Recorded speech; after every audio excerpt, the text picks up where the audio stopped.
Hey everybody, in this video I'm going to provide a general overview of some of the elements of ADM630 this semester. First I want to start with my general information for getting in touch with me. If you're on campus, you can come visit me at 3243 Alexander Hall. You can email me, bburke@murraystate.edu. You can give me a call at the phone number listed there, 270-809-3588, or you can reach out to me at Twitter, and my Twitter handle is @DrBburke. Best times you can get in touch with me are Mondays between 10 and 12 or 1 and 3, Tuesdays between 10 a.m. and 12 p.m., Wednesday afternoons from 2 to 4, and Thursday afternoons from 2:30 to 4:30. You notice I don't have anything listed for Fridays. I try to keep Fridays open as my time for either playing catch-up, prepping for the next week, writing, doing research, or all those other things that are part of my job. Don't feel like you can only call or email or reach out during the posted office hours. Just know that those are the times that I am most likely to be available, although every now and then some meetings do come up and get scheduled during those office hours. And also know that if I'm on the phone with a student or in my office with a student or on Skype with a student and you call or stop by, I'm not going to make you the priority. Whoever I'm meeting with at that time is the person who has the priority for my time. It's always bugged me when I would be meeting with someone and their phone would ring and they would take the call and I'm just sitting there staring at them while they're talking on the phone. So I'm making a point to not do that to other people. In this class, there is one required book, and that is Fundamentals of Educational Research, 7th edition by James McMillan, published by Pearson Publishing. This is available through the Murray State University bookstore. You can also find it through other booksellers online. I recommend that if you do not already have a copy of the 6th edition of the publication manual of the American Psychological Association, that you get it. I'm going to be reviewing your work based on adherence to APA guidelines and standards, and it's really critical that you have the book. Relying on the Purdue OWL or some other source is probably not the best means for learning APA. And if you're in the HDL program, I hope that you know that there is a book that is used throughout the program called Leadership, Theory, and Practice, 6th edition by Peter Nordhaus. We don't have any readings directly from that book in this class, but do know that there are things in that book that do come up on the comprehensive exam that is taken in your final semester at Murray State as an HDL student. As reflected in the syllabus and elsewhere on the Canvas course, this is our grading system for ADM630. You see that in this online course, there are 470 possible points, and those are divided among the major research project, the oral presentation, which is, I'm going to provide a video of how to make a presentation for an online course, 2 formative assessments. There are going to be 4 quizzes. I'm going to touch more on quizzes in a few more slides, and 4 discussion forums. So you can see the point breakdown for all of those. So let's get into what the major research project is all about. And it's probably not the best name for this. We've actually made some modifications to this assignment over the last few years. And now the purpose of it is for you to identify a topic that you would like to learn more about and find out what's been published related to that topic. And through that investigation, identify what are the research needs, what are the gaps, and your final ultimate submission is going to be a research proposal. And I've posted an example of what is MRP6, which is the full proposal, that includes the topic identification, the review of literature, which is reflected in MRP4, the integrative review, and a method section reflected in MRP5. The methods section will consist of information about sampling procedures. It'll include information about data collection procedures, as well as proposed data analysis procedures. This is a single semester where you are being introduced to research methods and approaches to educational research. So it's probably not the most realistic expectation for us to have as faculty for you to conduct a research study from beginning to end in a single semester, with this being your first introduction to these procedures. And so in this course, we stop at the proposal stage. So you won't be collecting any data, you won't be analyzing any data. And so in a video where I explain the expectations for MRP6, I'll go into more detail, but I'll briefly touch on it here. In MRP6, the expectation is that you fully address all the feedback and comments that I provide in MRPs 1 through 5 to assemble the full proposal. And then you also add in the elements of limitations of your proposed study and suggestions for future research, which would largely be based on the limitations that you identify. So again, more about the MRP as we go through the semester, and there won't be an explanation video for every MRP assignment, but I will provide videos to introduce some of them and provide further detail and deeper explanation than what we have in writing in the course. Sometimes simply explaining it and spelling it out in a video, students have shared in the past they found that to be more helpful than just trying to read instructions and try to understand what's expected. So there are going to be some quizzes, and these are going to be quick 5-question multiple choice quizzes that are based on the assigned readings, but also based on all of the content for a given module. There are going to be a few points in the semester where in the videos and some other sources, you're going to find some contradiction. And the contradictions are purposeful. And to give you a little bit of background about myself, I am trained largely as a qualitative researcher. I minored in qualitative research in my doctoral program. And the book that we use for this course, Macmillan is a statistician by trade. And in his treatment of qualitative and mixed methods approaches, it's very superficial. And there are some assumptions that are reflected in the way that Macmillan approaches those methods that I don't agree with, and that my disagreement is not simply based on opinion, it's based on my training, and that training is rooted in a tradition of inquiry within non-quantitative methods. So it's important to really think about the quizzes as reflecting the entirety of the content assigned in a given module. So if there's a question you think, well, this question is clearly answered by something that Macmillan says on page 74, make sure that you are thinking about all of the information that's provided for that module, and in some cases, set of modules. And so there's not a quiz for every single module, and I've actually pared down the quizzes.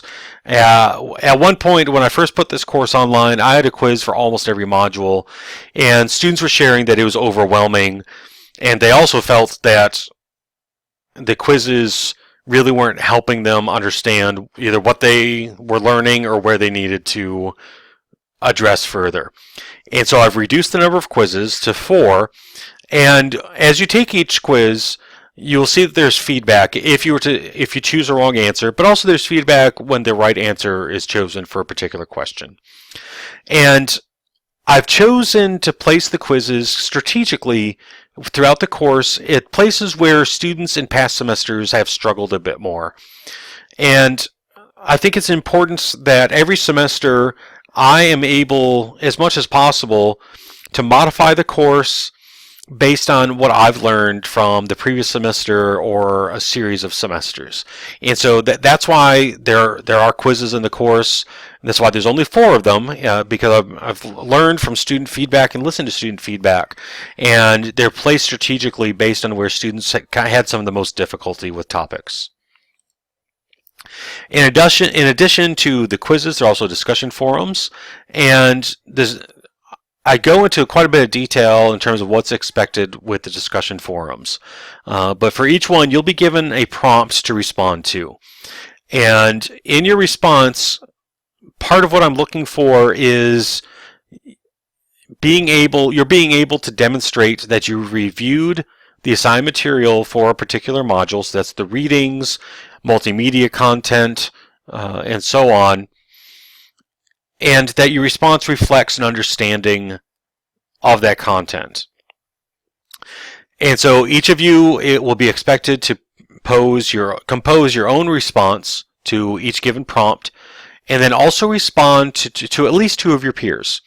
And this might sound a little tedious at first, but what I've found is students typically get into discussion beyond the requirement. Students have dialogue about the prompts. And I don't know if that's because I've put prompts up that spur discussion more than others, or what it is, or maybe it's just the students I've had in class. So I'm gonna give the students I've had in class the credit for that.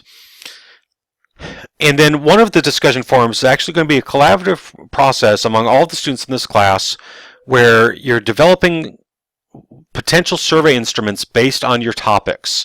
So this says we will build a survey instrument, but really what we're going to do is each of you are going to come up with a starting point of potential questions that would be asked on the survey, regardless of your research design that you intend for your MRP.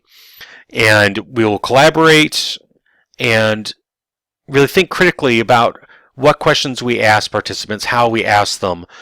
Think about additional questions that could really help get at what we want to know about our topic from the perspective of human participants.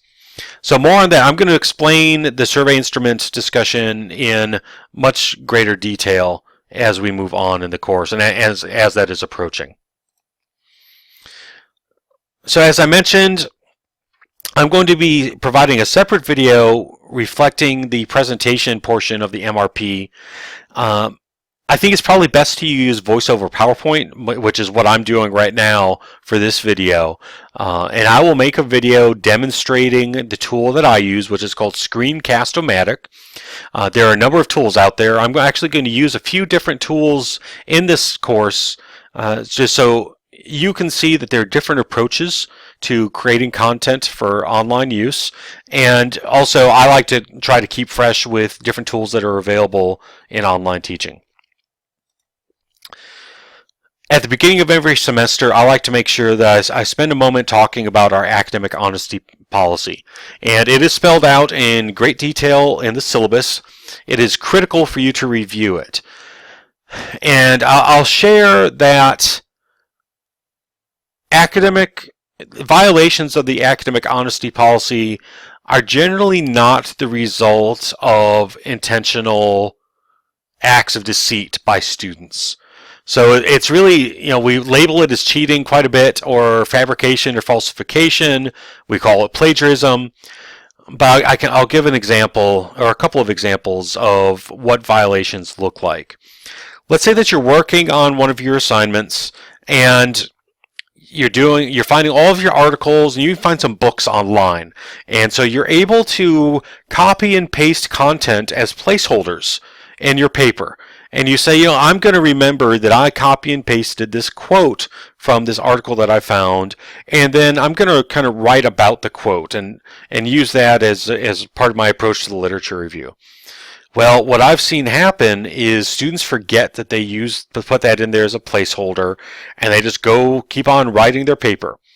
Well, we use the Turnitin program at Murray State, and when you submit that assignment through Canvas and through Turnitin, that portion of your paper is going to be flagged, and I'm going to look at it, and I'm going to see that there is a direct quote from another source without any sort of citation or indication that it's someone else's work.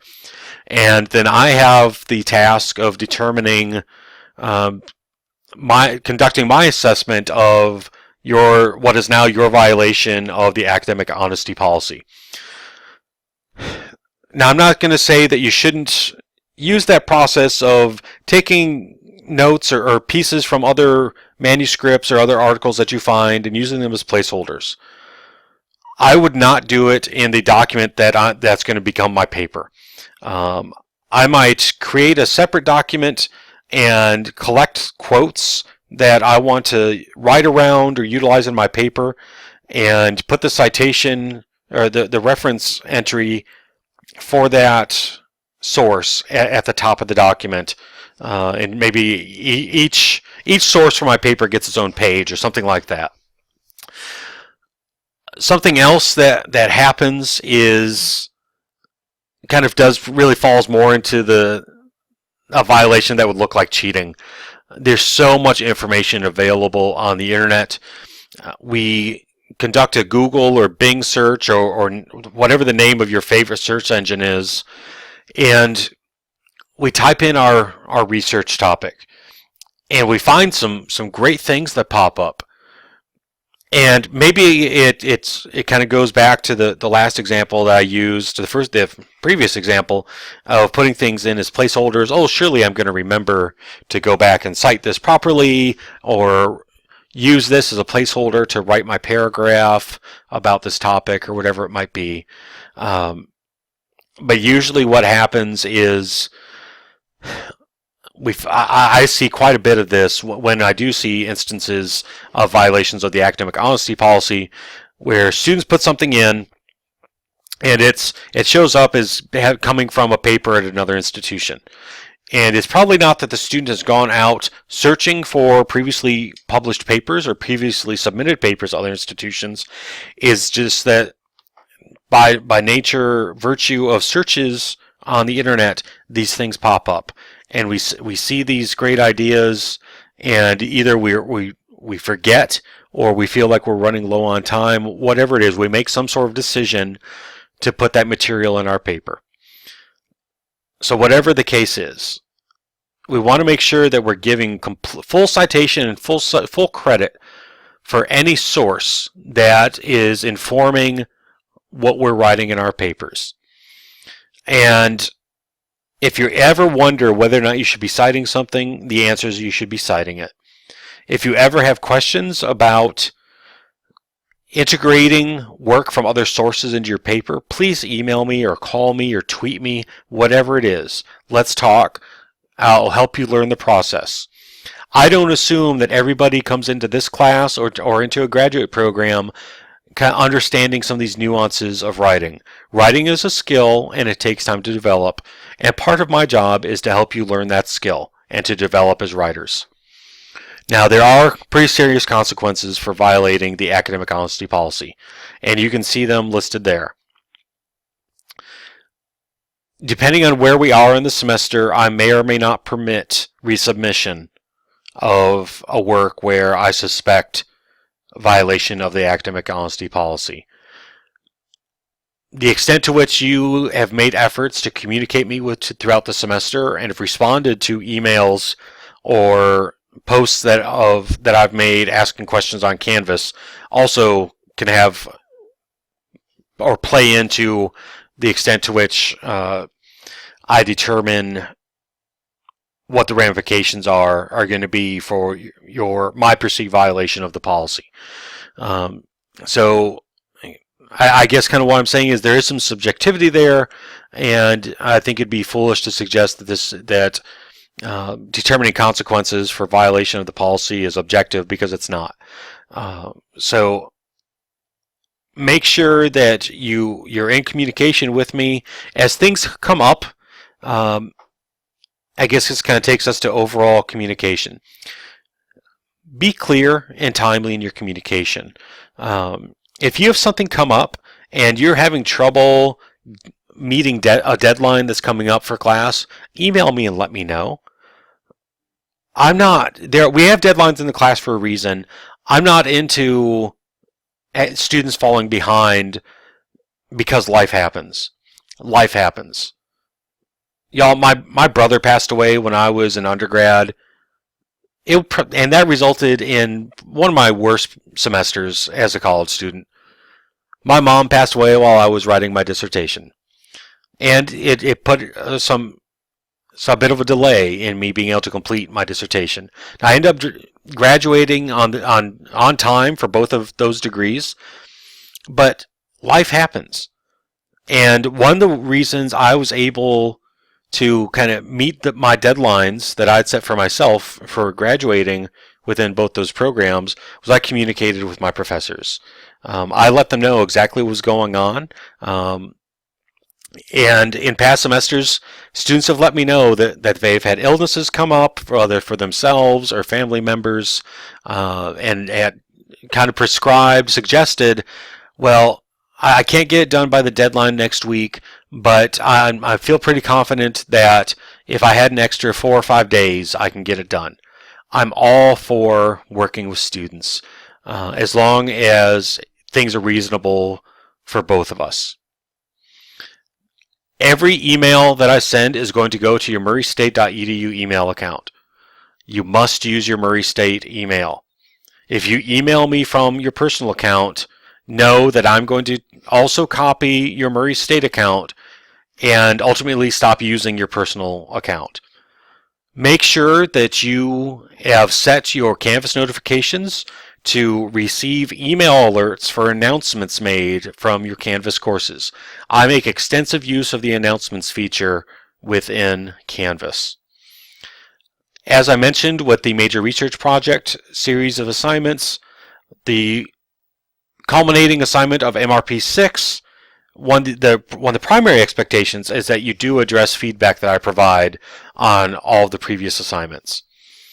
As we go through the course, please make sure that you ask questions of me. There's no such thing as a silly question in my mind. The only silly question is the question that goes unasked. You can email me, or you can make use of the general feature or general questions forum that's at the top of our Canvas page. Imagine that we're in a face-to-face class and you have a question about content, readings, or an assignment, and you were to raise your hand in class. That's the purpose of the general questions forum. Also, as you see that questions are asked by your peers and you feel that you know the answer, don't hesitate to jump in there and answer a question. And also, I hope that you have fun in this class. I'm trying to bring in some different things to make the class more interactive and a little bit more lively. I hope that the course isn't just a series of reading an assignment and watching 22-minute voiceover PowerPoint videos. You don't want to watch these all semester. I know you don't. I don't want to make them all semester either. This is probably one of the longer videos that I'll make because I want to make sure that I cover some of these really critical things to get us started. Most of our videos are going to be under 10 minutes because I'm not going to be providing detailed voiceovers or other videos of PowerPoints about each of the chapters or each of the readings. I want to make sure that I hit the high points, let you know where I disagree with the authors, or let you know why I've assigned 2 readings that seem like they're pretty similar. So I'll be offering highlights and high points and things like that as we go through the semester. So I hope you have fun. I hope you enjoy the course. Most importantly, I hope you learn a lot about educational research methods. Have a great semester, everybody, and I will see you in the next video.